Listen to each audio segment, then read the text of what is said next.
Makam Syekh Jumadil Kubro. Jejak penyebaran Islam di Nusantara, berawal dari Samudra Pasai atau sekarang adalah Aceh, kemudian Semarang, Demak, Bojonegoro hingga Mojokerto. Penyebaran agama Islam di Tanah Jawa sebelum adanya Wali Songo. Terdapat tokoh besar yang makamnya ada di Semarang. Ia bernama Syekh Jamaluddin Hussein Al-Akbar, atau akrab dipanggil Syekh Jumadil Kubro. Beliau kerap disebut sebagai bapaknya para Wali Songo dan memiliki garis keturunan dari Nabi Muhammad SAW. Syekh Jumadil Kubro berasal dari Samarkand, Uzbekistan, Asia Tengah. Beliau dikenal sebagai bapaknya para anggota Wali Songo karena Sunan Ampel dan Sunan Giri adalah cucunya, sementara Sunan Bonang dan Sunan Derajat menganggap Syekh Jumadil Kubro sebagai buyutnya. Sedangkan Sunan Kudus adalah cicitnya Syekh Jumadil Kubro. Perjuangan Syekh Jumadil Kubro dalam menyebarkan agama Islam di Jawa dimulai pada masa kerajaan Majapahit. Beliau merupakan penyebar agama Islam pertama di Jawa sebelum Wali Songo. Bersama pengikutnya, mulai menyebarkan agama Islam di sebuah desa Trowulan yang lokasinya dekat dengan kerajaan Majapahit. Sedikit demi sedikit ajarannya mulai diterima oleh penduduk setempat dan kerajaan Majapahit. Beliau kemudian mendirikan padepokan untuk penyebaran agama Islam.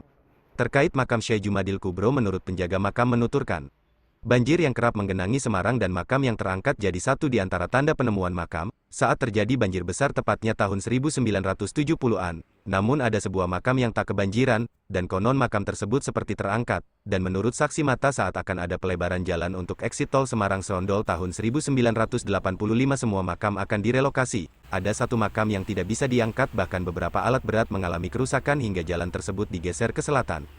Penemu makam dari Syekh Jumadil Kubro bernama Mbah Muzakir. Meskipun cerita yang masih simpang siur dan tak ditemukan sejarah pastinya, namun sosok makam tersebut diyakini sebagai Syekh Jumadil Kubro yang memiliki garis keturunan dari Nabi Muhammad. Awal ditemukan, bentuk petilasan makam Syekh Jumadil Kubro berbentuk cungkup beratap kayu. Berada di seberang jalan Pantura, membuat makam tersebut mulai dikenal oleh halayak orang. Pemugaran pun dilakukan pada tanggal 26 Februari tahun 1998.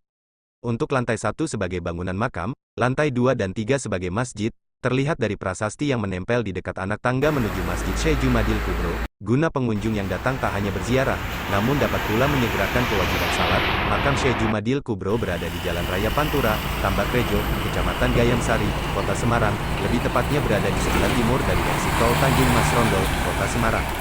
Ada juga yang berpendapat bahwa makam Syekh Jumadil Kubro berada di Desa Trowulan, Mojokerto, Jawa Timur. Ada pula yang mengatakan makam beliau berada di Wajo, Sulawesi Selatan. Ada pula yang mengatakan di lereng Gunung Merapi. Demikianlah kisah Syekh Jumadil Kubro dalam menyebarkan Islam di Nusantara. Wallahu a'lam bishawab.